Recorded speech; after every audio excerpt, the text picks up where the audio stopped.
Step into Value Zone. Value Zone. Hypermart. Patancheru.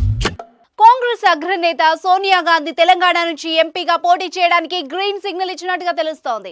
ఈ నేపథ్యంలో సోనియాను ఖమ్మం, నల్గొండ, మహబూబ్ నగర్, మల్కాజ్గిరి, మెదక్, నిజామాబాద్ స్థానాల్లో ఏదైనా ఒక దాని నుంచి పోటీ చేయించే అవకాశాన్ని టీపీసీసీ పరిశీలిస్తోంది. ఇక తెలంగాణ నుంచి సోనియా గాంధీ పోటీ చేయాలని కొంతకాలంగా రాష్ట్ర పార్టీ నాయకత్వం కోరుతోంది. ఈ మేరకు రాష్ట్ర కాంగ్రెస్ పార్టీ గత నెలలో తీర్మానం చేసి అధిష్టానానికి పంపించారు. రెండోసారి జరిగిన పార్టీ విస్తృత స్థాయి సమావేశంలోనూ ఆమె తెలంగాణ నుంచి పోటీ చేయాలన్న తీర్మానం చేసి మళ్లీ పంపించారు. దీంతో ఆమె సూత్రప్రాయంగా అంగీకరించినట్టు తెలుస్తోంది. ఇదే విషయాన్ని ఏఐసీసీ అధిష్టానం దృష్టికి సైతం సీఎం రేవంత్ రెడ్డి తీసుకెళ్లినట్టుగా తెలిసింది.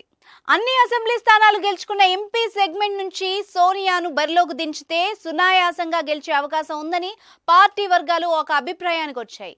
ఈ విషయమై త్వరలోనే సోనియాతో చర్చించి పార్లమెంటు స్థానాన్ని ఫైనల్ చేసే అవకాశం ఉందని పార్టీ శ్రేణులు చెబుతున్నారు. అయితే ఎంపీ సెగ్మెంట్ లో అన్ని అసెంబ్లీ స్థానాలు గెలిచిన ఖమ్మం, నల్గొండ నుంచి పోటీ చేస్తే భారీ మెజార్టీ ఖాయమని ఆయా జిల్లాల నేతలు భావిస్తున్నారు. ఒకవేళ సోనియా ఖమ్మం ఎంపీ స్థానం నుంచి పోటీ చేస్తే ఆమెను గెలిపించే బాధ్యతల్ని షర్మిల, పొంగులేటికి అప్పగించే అవకాశం ఉన్నట్టుగా తెలిసింది. ఇక ఇప్పటికే ఉమ్మడి ఖమ్మంలో భారీగా అసెంబ్లీ సీట్లను గెలుచుకున్న కాంగ్రెస్ అదే ఊపుతో సోనియాను గెలిపించాలన్న ధీమాతో ముందుకెళ్తున్నట్టుగా సమాచారం. ఒకవేళ నల్గొండ ఎంపీగా పోటీ చేస్తే సోనియాను గెలిపించే బాధ్యతను కోమటిరెడ్డి బ్రదర్స్ కు అప్పగించాలని టీపీసీసీ భావిస్తున్నట్టుగా తెలిసింది. ఇక్కడ కూడా అన్ని అసెంబ్లీ సీట్లను ఆ పార్టీ హస్తగతం చేసుకోవడంతో అక్కడి నుంచి కూడా సోనియా సునాయాసంగా గెలుస్తుందని రాష్ట్ర కాంగ్రెస్ వర్గాలు పేర్కొంటున్నాయి. ఇక మహబూబ్ నగర్ అయితే సీఎం రేవంత్ రెడ్డి ప్రత్యేక చొరవ తీసుకుని సోనియాను గెలిపించే దిశగా వ్యూహాల్ని రూపొందిస్తున్నారు. మల్కాజ్గిరి స్థానం నుంచి డిసెంబర్ వరకు రేవంత్ రెడ్డి సిట్టింగ్ ఎంపీగా కొనసాగారు. దీంతో సోనియాను గెలిపించే బాధ్యత రేవంత్ అనుచరులతో పాటు మైనంపల్లి హనుమంతరావు కూడా అప్పగించే అవకాశం ఉన్నట్టుగా తెలిసింది. అయితే ముందుగా నిజామాబాద్ ఎంపీ స్థానం నుంచి సోనియాను పోటీ చేయించాలని భావించినా దీనికన్నా మిగతా చోట కాంగ్రెస్ పార్టీకి పట్టు బాగా ఉండడం కూడా సోనియా గెలుపుకు దోహదం చేస్తాయని కాంగ్రెస్ వర్గాలు పేర్కొంటున్నాయి. ఇక సోనియా ఖమ్మం నుంచి పోటీ చేయడం ద్వారా తెలంగాణలోనే కాకుండా ఏపీ పైన ప్రభావం ఉంటుందని కాంగ్రెస్ నేతలు భావిస్తున్నారు. అందులో భాగంగానే వేగంగా పావులు కదుపుతున్నారు. రెండు రాష్ట్రాల్లో సరిహద్దు పార్లమెంట్ నియోజకవర్గమైన ఖమ్మం ఎంపీ స్థానం నుంచి సోనియాను బరిలోకి దింపితే రెండు రాష్ట్రాలకు మేలు జరుగుతుందని కాంగ్రెస్ నేతల భావనగా తెలుస్తోంది.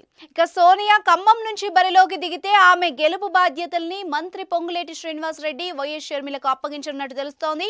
ఖమ్మం జిల్లాలో కాంగ్రెస్ పార్టీ బలంగా ఉంది. ఇటీవల అసెంబ్లీ ఎన్నికల్లో ఆ పార్టీ 10కి 9 స్థానాలు కైవసం చేసుకుంది. దానికి తోడు పొంగులేటి గతంలో ఖమ్మం ఎంపీగా పనిచేశారు. ఆయనకు జిల్లా వ్యాప్తంగా బలమైన నేతగా గుర్తింపు ఉంది. వైఎస్ షర్మిలకు కూడా ఖమ్మం జిల్లాలపై పట్టుంది. వైఎస్ రాజశేఖర రెడ్డి అభిమానులు జిల్లాలో ఉన్నారు. దీంతో సోనియా గెలవడానికి ఖమ్మం సీటు సేఫ్ అని పొంగులేటి షర్మిలకు బాధ్యతలు అప్పగించనున్నట్టు తెలిసింది. ఇక సోనియా గాంధీ తెలంగాణ నుంచి పోటీ చేస్తే ఆమె దక్షిణాది నుంచి పోటీ చేయడం ఇది రెండోసారి అవుతుంది. గతంలో 1999లో కర్ణాటకలోని బళ్ళారి నుంచి సోనియా గాంధీ పోటీ చేశారు. ఆ ఎన్నికల్లో బీజేపీ నేత సుష్మా స్వరాజ్ను సోనియా ఓడించారు.